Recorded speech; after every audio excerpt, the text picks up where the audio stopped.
을 같이 한번 따라 읽겠습니다. 마른 뼈들 앞에서도 변치 않던 에스겔의 마음가짐.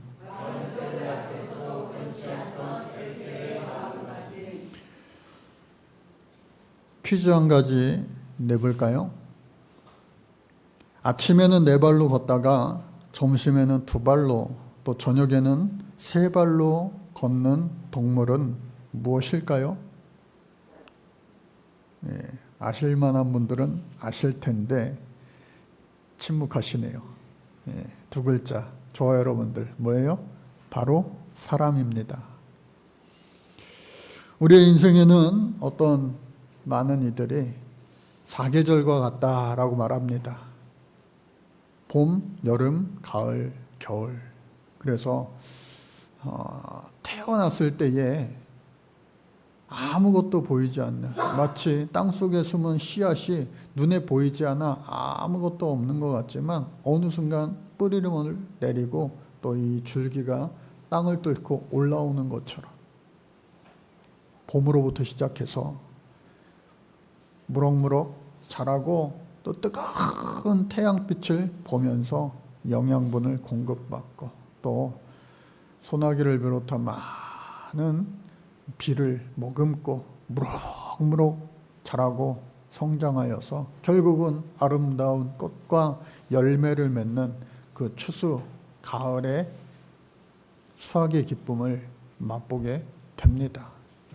또 어느샌가 그와 같이 많은 사람들에게 유익을 주고 또 많은 사람들이 그 나무를 통하여 기쁨을 얻고 감사를 얻는데 어느 순간 또 겨울이 찾아오면 다 열매도 그 무성했던 잎도 다 사라지고 마는 거예요. 아무도 찾지 않는 겨울철 쓸쓸한 나무가 되어 죽는 것과 같습니다.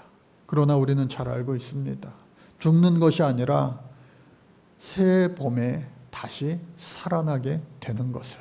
그래서 마치 이러한 모든 것들이 저와 여러분들의 인생의 과정이라 할 수가 있겠습니다. 그런데 가만히 생각해 보니까요, 사람만큼 태어날 때 미숙하게 태어나는 존재가 없는 것 같아요. 여러분, 송아지가 태어나는 장면을 영상으로 심심치 않게 이렇게 보는 그런 기회가 있었는데, 날 때부터요, 이 송아지가 막 어렵게 그 어미로부터 산고의 고통을 사람처럼 똑같이 느끼며 태어나게 됩니다. 그런데 신기한 것은 뭐냐?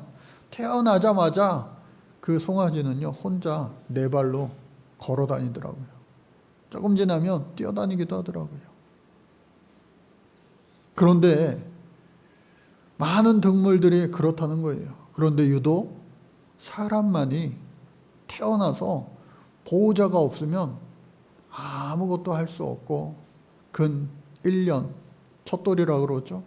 첫 돌이 될 때까지 정말로 이 부모가 지극정성을 들이지 않으면 이 아이가 온전하게 클 수 있는 그 가능성이 사라지고 마는 거예요. 그래서 참 모든 동물 중에 가장 뛰어난 동물이 사람이라고 하지만 우리 사람만큼 또 연약하게 태어나는 존재는 없구나. 참으로 미숙한 존재이구나 라고 하는 것을 다시 한번 깨닫게 됩니다. 그러다가 이제 어느 순간 장성하게 됩니다. 자기를 낳아준 부모보다 이 키도 커지고요, 또 덩치도 커지고요, 또 이 지능도요 부모들보다 좋아지기도 하고 또 마음도 마찬가지로, 그러니까 모든 것이 지덕체가 장성한 분량에 이르게 되는 거예요. 그런데요, 그 시기가 영원할 것 같지만, 그 청춘이 젊음이 영원할 것 같지만 그렇지 않다는 거예요. 어느 순간 왜 이러지? 예전 같지 않네.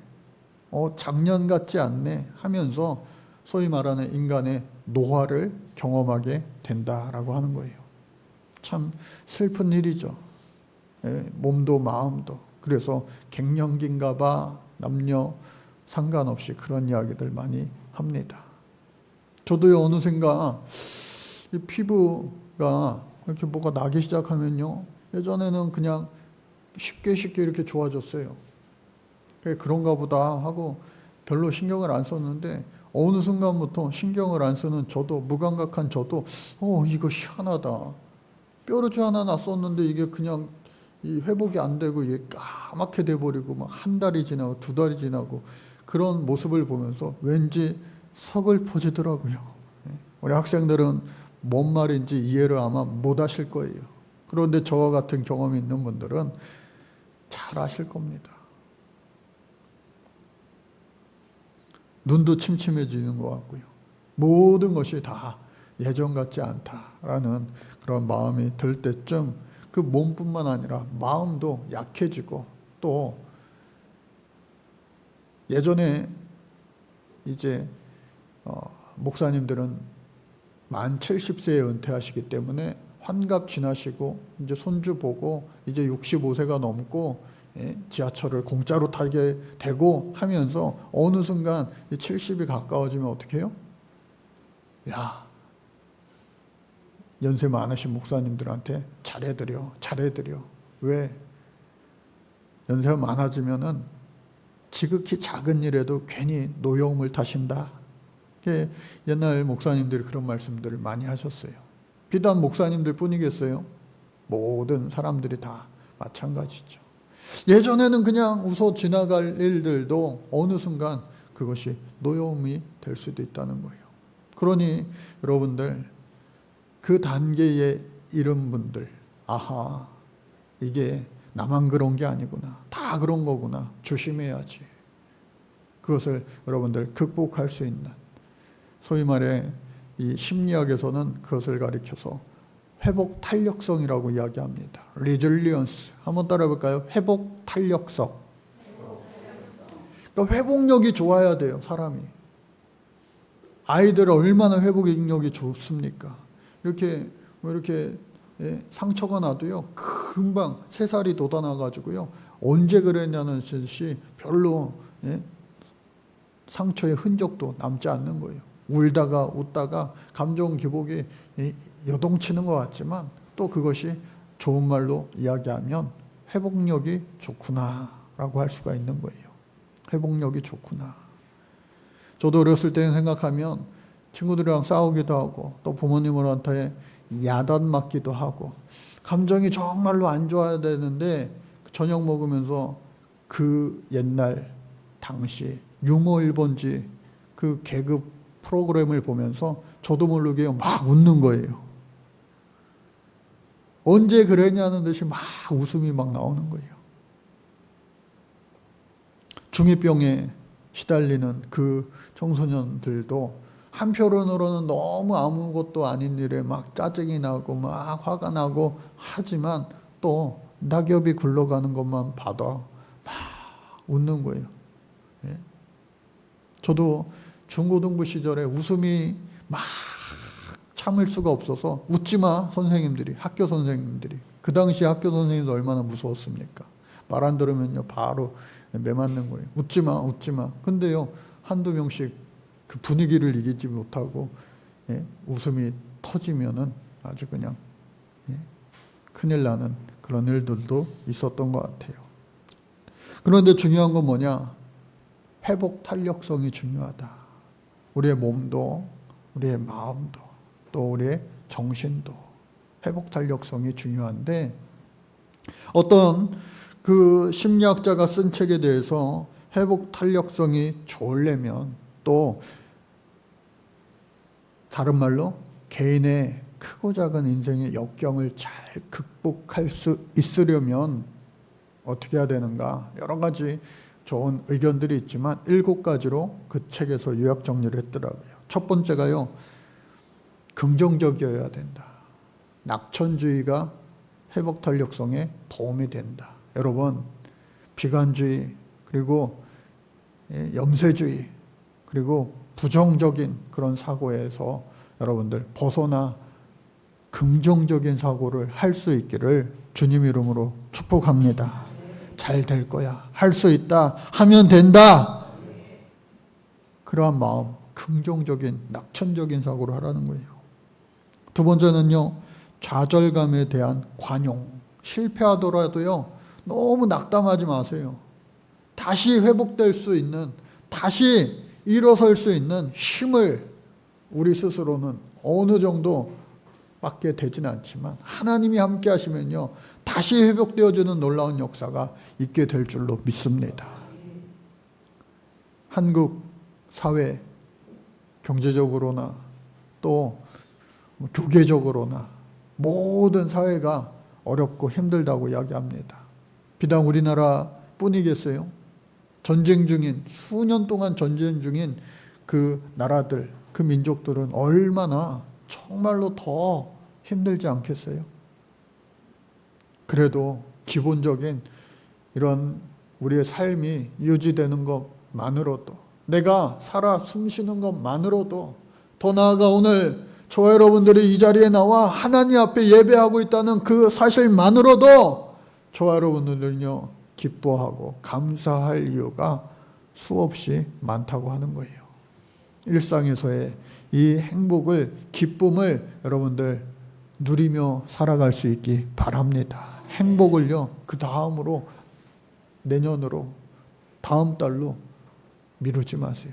지금 행복하시기를 주님 이름으로 축복합니다. 세 번째가요, 정서지능이에요. 정서지능. IQ인가? 아니에요. IQ는요, 이 인지기능, 뇌기능이랑 관계가 있다라고 한다면 이 정서, 여러분 지금 정서가 어떠세요? 시선은 지금 매우 기쁘고 즐거운 것 같아요. 얼굴이 웃음꽃이 피었어요. 우리 하은이도 오늘 헌금위원으로 한다고 그러는데 막 헌금위원 준비를 어떻게 할까 기대하는 것 같아요. 그런가 하면 우리 학생들 중고등부는 조금 어제 늦게까지, 밤늦게까지, 새벽까지 공부하다 와서 그런지 피곤해 보이는 것 같기도 하고, 찔리는 사람은 별로 없는 것 같은데 저 여러분들 지금의 많은 그런 정서들이 있을 거예요. 마음의 감정들. 여러분들 감정을요, 너무 억누르지 말고 감정을 있는 그대로 하나님 앞에 표현하시기 바랍니다. 특히나 한국 사람은요, 이 감정 표현이 안 되니까 이것이 억누르다 어느 순간 이것이 폭발하니까 본인도 감당이 안 되고 주위 사람들도 감당이 안 되고 하나님도 당혹스러우실 거예요. 물론 다 아시지만 하나님께는 여러분들 기쁠 때나 즐거울 때나 슬플 때나 힘들 때나 다 표현하시기 바랍니다. 그게 기도 아니겠어요? 또 뿐만 아니라 그러한 정서지능이 좋아야지만, 마음이 편안해야지만 우리가 회복 탄력성이 좋아진다는 거예요. 네 번째는 열정입니다. 패션. 여러분들 뭐든지 열심히 최선을 다하는 이들이 아름답고 멋진 거 아니겠어요? 학교 다닐 때 놀 땐 놀고 할 땐 하고, 공부할 땐 또 공부 열심히 하고 운동할 때 운동 다 열심히 뭐든지 하면 얼마나 좋아요. 그런데 마음은 원이로되 육신이, 마음이 계속해서 그렇지 못한 것. 그래서 다섯 번째가 헌신과 동기부여입니다. 사랑해서 사랑하는 대상을 위하여 헌신하는 것은요, 뜯어 말려도 하더라고요. 하나님을 향하여, 또 많은 내 이웃을 향하여 헌신할 수 있고, 그 동기가 끊임없이 죽는 것이 아니라, 화석화되는 것이 아니라 계속해서 살아 움직이는 생동감 있는 그런 동기부여가 하나님으로부터 임하면 될 텐데. 또 여섯 번째는 유연성입니다. 여러분, 굳어지면 안 돼요. 이만하면 됐지 하는 순간부터 망하는 지름길이에요. 뭐든지. 배움에는 끝이 있어요, 없어요? 없습니다. 계속해서 죽을 때까지 어쩌면 우리는 새롭게 배워야 돼요. 가끔 가다가 70 넘은 할머니 할아버지들이 요즘에는 조그마한 동네 식당 새롭게 오픈하는데도 키오스크로 다 주문합니다. 아주 그냥 신사숙녀 노 부부가 들어와서 그거 할 줄 몰라가지고 막 서로 목소리가 커지고, 이거 어떻게 해? 우린 이거 못해. 그러면요, 아쉽기도 하고 안타깝기도 하고 그렇습니다. 그런데 연세가 그보다도 더 많은 분들이 와가지고 종업원이 도와드릴까요? 우리도 할 줄 알아요 하면서 젊은이들보다 뭐 더 능수능란하게 하는 모습들을 보면서, 이야, 대단하시네. 그러한 마음이 들기도 하는 거예요. 그것은 뭐예요? 아유, 젊은 사람들이나 하는 거지. 이것저것 나는 그냥 옛날 사람. 그러한 마음가짐이 아니라 뭐든지 새로운 것을 배우려고 하는 그 자세로 평생을 살아간다면 세대 공감도 될 뿐만 아니라 자신이 이 세상에서 계속해서 회복되어지는 그 회복 탄력성이 좋아질 수 있다. 그래서 마지막으로 회복 탄력성은 그 배움으로부터, 배움은 능력이 아니라 학습의 연속적인 과정이다. 여러분들 끊임없이 배울 수 있기를 주님 이름으로 간절히 축복합니다. 특별히 우리 교회에 이제 연세 많으신 권사님들 있어요. 지금도 요양병원에 계신 권사님이 있고, 또 한쪽 무릎 수술을 하고 다른 한쪽 무릎 수술을 이제 준비 중이시고, 또 처음 무릎 수술을 앞두고 계신 그러한 권사님들도 계시고, 이미 허리, 무릎, 눈, 여기저기 수술, 큰 수술 많이 한 분들도 물론 있습니다. 중요한 거 뭐냐? 그분들보다 훨씬 더 연세가 많으시고 높으신 분들도 그러한 대수술을 이미 성공적으로 거두고 웬만한 젊은 사람들보다 못지않게 열심히 하루하루 살아가는 분들이 우리 주변에 있잖아요. 제가 말씀드리지 않아도 다 아시잖아요. 그래서 오늘 저와 여러분들 몸도 마음도 늘 강건할 수 있기를 주님 이름으로 축복합니다.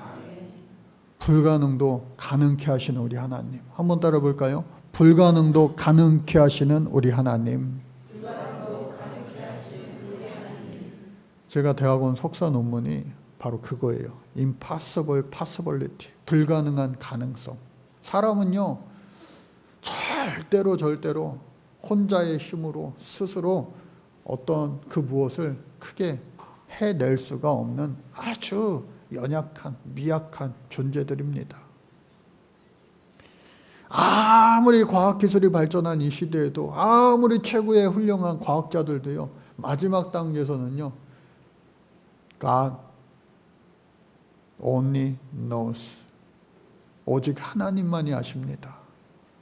오직 신만이 압니다. 라고 하는 고백을 하게 된다는 거예요. 인간의 불완전성을 의미하는 것입니다.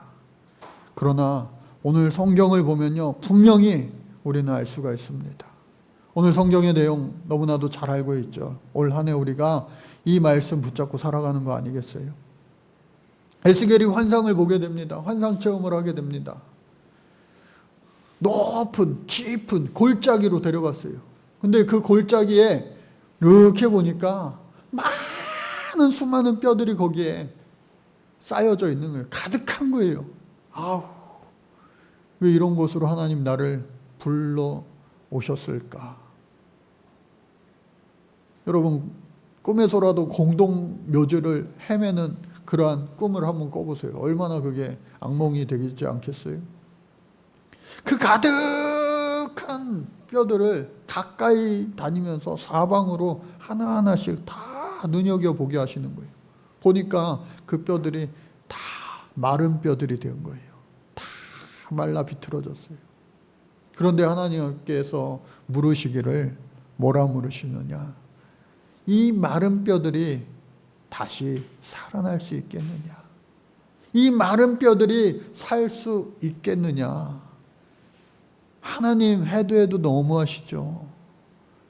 병들어 아파 죽으려고 하는 사람도 이게 다시 살 수 있겠나 싶을 때가 있는데, 우리는 의사 병원에서 일하시는 분들이 여기 없으니까 정말로 위급한 환자들을 보면요, 여기 정말 이분이 다시 살 수 있겠는가.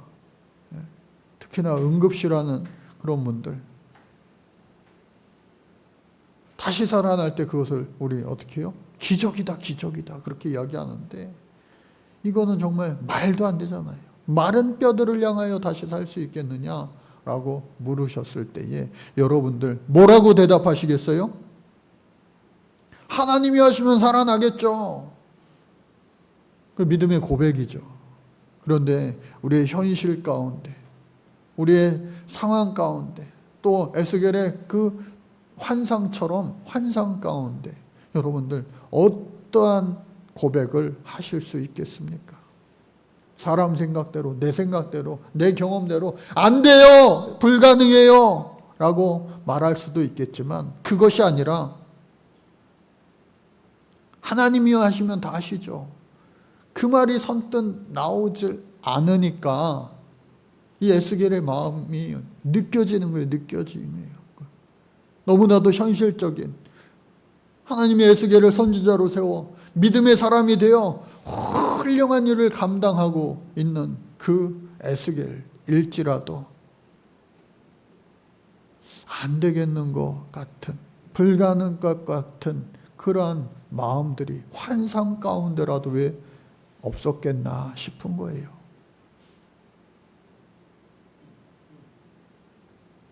우리 학생들의 미래가 잘 될 것 같아요? 우리 중고등학생들, 우리 학생들의 미래가 아주 시온의 대로처럼 활짝 열릴 것 같아요? 아니 목사님 왜 저러시나? 축복해 주셔야지. 축복은 하는데 질문도 하는 거예요. 남 얘기가 아닙니다. 여기 계신 우리 모든 어른, 성도님들, 여러분들의 미래가, 남은 인생이 어떨 것 같습니까? 이 정도면 됐죠. 충분하죠. 더 잘 될 것 같기도 한데요. 밑으로 더 안 내려갔으면 좋겠어요. 여러 가지 상황들이 다 있을 거란 말이죠. 그런데 세계적인 모든 지표들은 긍정적이질 못해요. 그럼에도 불구하고 오늘 이 말씀을 여러분들 기억하시기 바랍니다. 골짜기, 그곳에 수많은 마른 뼈들을 보면서 에스겔이 환상 가운데 하나님의 질문 앞에 뭐라고 대답하십니까? 주께서 아시나이다. 이 고백은요, 나 몰라요, 하나님만 아시죠, 그런 막무가내의 고백이 아니라 에스겔의 진심으로 고백된 믿음의 표현이었다라고 하는 겁니다. 오늘 저와 여러분들도요, 이 세상 살아가면서 어렵고 힘든 일들 가운데 우리 하나님이 아십니다. 주님께서 아십니다. 이 깜깜한 칠흑과 같은 세상 가운데서 빛 대신 주님을 따라가는 우리의 귀한 믿음이 있기를 간절히 주님 이름으로 축복합니다. 우리가 잘 아는 말씀이 있어요. 시편 126편 5절 6절 말씀, 반복되어 강조되어지는 말씀인데 뭐예요? 눈물을 흘리며 씨를 뿌릴지라도 기쁨으로 단을 거두리라 하는 말씀. 반복되면서 울며 씨를 뿌리더라도 씨 뿌리며 반드시 나가면 훗날 어떻게 해요? 기쁨으로 단을 거두리로다. 어쩌면 오늘 이 시대가 우리가 남녀노소 할 것 없이 울며 씨 뿌리는 시기일 수 있습니다. 불황의 시대. 그러나 이 시대에 우리의 믿음마저도 불황이 닥쳐오면 안 되겠어요. 시대가 어려울수록 더욱더 굳센 믿음 가지고 울더라도 씨를 눈물로 뿌리는 거예요. 믿음의 씨앗을 뿌리시고 복음의 씨앗을 뿌리고 나와 우리 모두에게 하나님 주신 그 비전의 씨앗을 뿌리고 주님 앞에 더 가까이 나아갈 때에 하나님께서는 그 믿는 자들을 통하여 어느 시대와 상관없이 기쁨으로 단을 거두게 해 주셨다라고 하는 사실을 여러분들 잊지 마시기 바랍니다. 에스겔의 그 불가능한, 도저히 가망 없는, 그 누구도 대답할 수 없는 그곳에서 에스겔은 주께서 아시나이다 고백했을 때에 너희가 알리라 여호와의 말씀이니라. 너희는 내가 여호와인 줄을 알리라. 무려 54번이나 또 그 이상으로 이렇게 반복되는 하나님의 자기 드러내는 그 영광에 참여할 수 있는 오늘 저와 여러분들이 다 되어질 줄로 믿습니다. 마지막으로 수치심이라고 하는 책, 제가 요즘에 막 읽고 있는 책인데 The Soul of Shame, 원제목은 그렇습니다. 커트 톰슨이라고 하는 분이 썼어요. 그는 정신과 의사이자 또 안수는 받지 않았지만 장로님인 평신도 영성가로서도 인정을 받았어요. 그래서 이 shame, 수치심이라고 하는 것, 부끄러움이라고 하는 것을 이야기하고 있는데 그것을 영혼에 빗대요. 또 뇌과학자이기 때문에, 정신과 의사이기 때문에 이 의학적으로 양쪽으로 다 온전히 고침을 받아야 된다라고 하는 거예요. 그렇지 못한다면 그 개인 안에 있던 그 영적인 그리고 뇌의 그 수치심이 그가 속한 공동체에 나쁜 영향을 주고 더 나아가 하나님과의 관계도 흐트러지고 만다, 사라지고 만다라고 하는 거예요. 그래서 그 수치심을 극복하고 하나님과 이웃의 좋은 관계를 맺어야 한다라고 하는 그러한 내용입니다. 여러분, 수치심이라고 하는 거, 부끄러움, 아무도 수치심이 한 번도 없는 사람 없어요. 여러분들 태어날 때부터 지금까지 여러분들 겪은 수많은 수치심으로 인하여 평생 그 올가미에 사로잡혀서 내 인생이 오그라들고 피폐해지고 또 어느 순간 공황장애까지 가는 그런 절망스러운 상황을 맞이하는 경우도 많습니다. 수치심이라고 하는 거 어떻게 보면 상처라고 하는 표현일 수 있어요. 선과 악으로 따지면 악에 해당하는 겁니다. 근데 그 수치심의 기원을 이렇게 거슬러 성경에서 찾아보니까 아담과 하와가 죄 지은 이후에 서로 부끄러워한지라. 그 이전까지는요 수치심이 없었다는 거예요. 죄를 지음으로 말미암아 그 수치심이 시작이 된 거예요. 우리나라 또 동양권에서는